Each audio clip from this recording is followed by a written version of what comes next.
Hey, how's it going, everybody? My name is Marty Kier, and today we're going to be covering the R8s R Tronic transmission, which is part of the first generation Audi R8s, as well as the Lamborghini Gallardo E-Gear transmissions, which are also from the first generation of those cars. So a lot of people like to dog on these transmissions because they think that they are very clunky and unreliable, and today I'm going to prove that wrong. And tell you about my experience owning the Audi R8 and the R Tronic transmission. They do act weird, but that's only for people that haven't gotten used to that type of transmission. I actually think that they are really cool transmissions, and I think the car community is kind of sleeping on them at the moment. So let's go ahead and get into it. So first, let's dive into exactly what an R Tronic or an E-Gear transmission is. So these are single clutch automated manual transmissions. They're automated, or they're actuated by a series of pumps, and these types of transmissions were influenced by Ferrari's F1 transmission. So Audi and Lamborghini were kind of trying to mimic that and make their own version of it. Now, when these transmissions first came out, Audi was saying that they were mostly meant for the track and had like outstanding track performance. Then a lot of automotive journalists started hopping into it and treating it like a normal automatic, kind of your traditional slush box torque converter automatic. And they started to experience this lunging sensation on every single shift. And that is from the car's computer actuating that single clutch in the back. So that kind of lunge that happens is the car kind of pressing on an invisible clutch pedal, cutting power, shifting, and then letting you get back into it. So it's definitely a funky experience, especially if you hop into one of these cars expecting it to be like a normal automatic transmission. It's not. The reason why it's not the exact same as a automatic transmission and it's way more engaging is that, if you have it in automatic, you're leaving it up to this computer to do that work for you, and oftentimes it is very far off. It's very wrong from what I've experienced. So what a lot of R8 owners have said is that you are supposed to put it into sport mode and you are supposed to drive it in manual mode, either shifting with the little bump shifter, like that plus minus on the actual shifting, the center shifter there, or you can use the paddles. And I've kind of gone back and forth between the two. And that just lets you control it a lot better.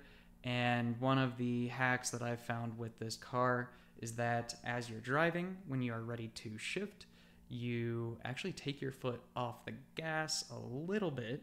And if you've ever driven one of these, you'll kind of understand what I'm saying. You'll take your foot off the gas a little bit, and then you'll make your shift and get back into the power. And that's just kind of for regular street driving. It makes it way smoother when you do that. Now, the lift on the shift, I wouldn't suggest doing that if you are going full on throttle, just absolutely hauling it like at a track or something. Then I would say just keep your foot down and, continue shifting. It will shift rougher, you'll feel it kicking you a little bit more, but it's better to do that rather than kind of confuse the car and get it upset when you are driving it on the track and lifting on every single shift, because that's going to be a little bit of a rocky ride for you. Another thing that people would complain about with the Audi R8s R Tronic and the Gallardo's E-Gear is that you would wear out clutches extremely fast. Like, people have reported saying that every 10,000 miles or every 15,000 miles you have to replace a clutch. And I think a lot of that came from people driving these like automatics, where they would just keep it in automatic mode all the time. They'd roll up to a stoplight and keep it there in first gear.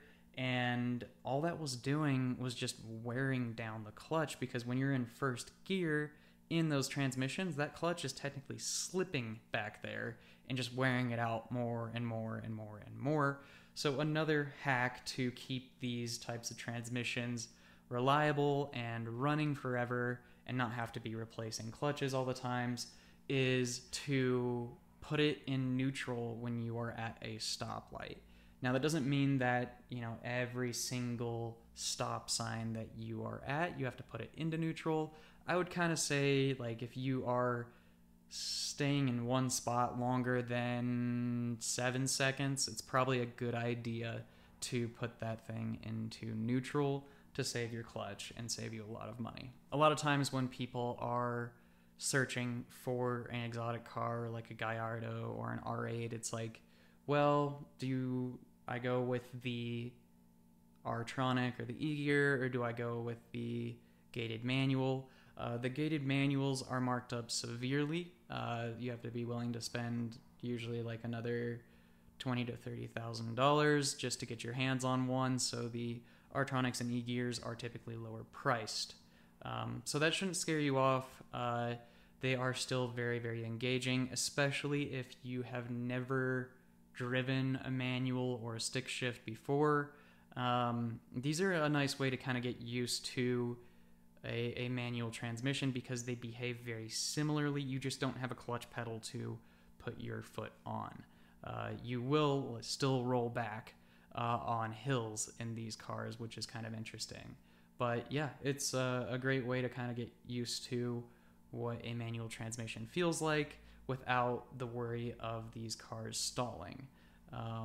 So overall, I think that the idea that these cars aren't reliable because of that transmission, I think that's completely false, because I have one and it's getting close to 50,000 miles now on the original clutch, simply because whoever's owned it in the past, including myself, understood how to drive it properly and save that clutch life. Number two, it's not a slush box. It's very engaging and it feels very much like a manual. And number three, hey, if you want to save some cash on an exotic car, go for the R Tronic and go for the E-Gear. Just make sure you get a pre-purchase inspection, make sure all those components are functioning properly. But I think that's going to do it this time for this video. So thank you guys again so much for the support so far. I upload every Sunday, and we will see you in the next video.